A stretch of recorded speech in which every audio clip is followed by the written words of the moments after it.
मुझे खेद है कि मुझे इस सरकार का समर्थन करना पड़ रहा है। 26 जुलाई को यह बयान केंद्रीय मंत्री चिराग पासवान ने बिहार में अपने ही गठबंधन की सरकार पर दिया, जो ये बताने के लिए काफी है कि चिराग कानून व्यवस्था को लेकर नीतीश कुमार सरकार पर किस तरह से हमलावर रहते हैं।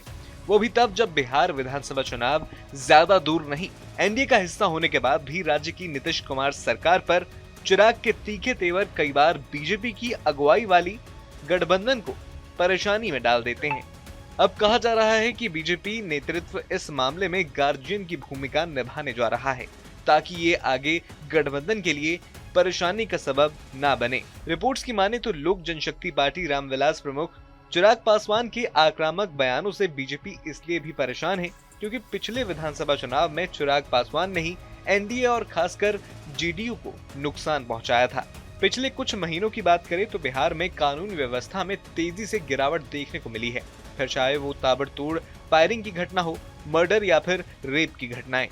इन सब ने जहां राज्य की नीतीश कुमार सरकार को चिंता में डाल दिया है, तो वहीं चिराग पासवान अपने तेवर और सवालों से कानून व्यवस्था पर सवाल उठाकर एनडीए को परेशानी में डाल रहे हैं। उनके बयानों ने विपक्ष को बिहार की नीतीश सरकार पर हमला करने का मौका दे दिया है, जो पहले से ही सीएम पर हमलावर रहते हैं। इसके साथ साथ चिराग पासवान केंद्र सरकार में मंत्री होने के बाद भी राज्य में विधानसभा चुनाव लड़ने की बात लगातार सार्वजनिक मंचों पर कहते रहे हैं। वो तो ये भी कह चुके हैं कि उनकी पार्टी बिहार की सभी सीटों पर अकेले चुनाव लड़ने को तैयार है। उनके इस तरह के बयानों से एनडीए नेताओं में भी भ्रम की स्थिति बनी हुई है। मीडिया रिपोर्ट में सूत्रों की माने तो उनके बयान से परेशान बीजेपी के आलाकमान ने उनसे मुलाकात की।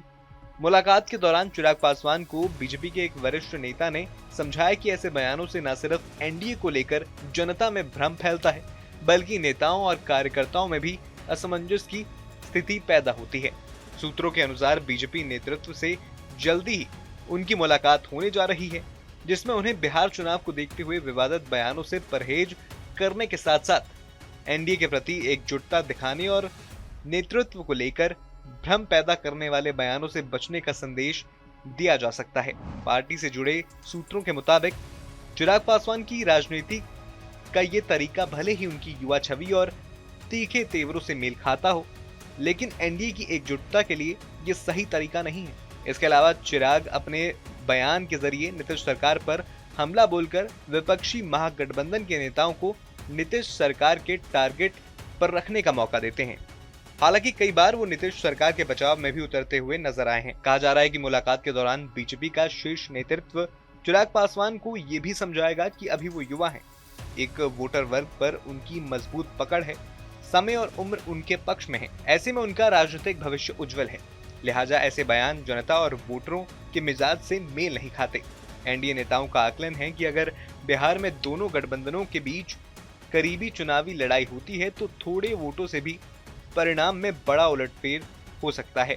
ऐसे में एनडीए को एकजुटता दिखाने के लिए सभी को साथ ही एक ही आवाज में बोलना भी बेहद जरूरी है। ऐसे में बीजेपी का शीर्ष नेतृत्व चिराग पासवान के बयानों में संयम बरतने की सलाह दे सकता है। फिलहाल आपको ये वीडियो कैसा लगा हमें कमेंट बॉक्स में जरूर बताएं।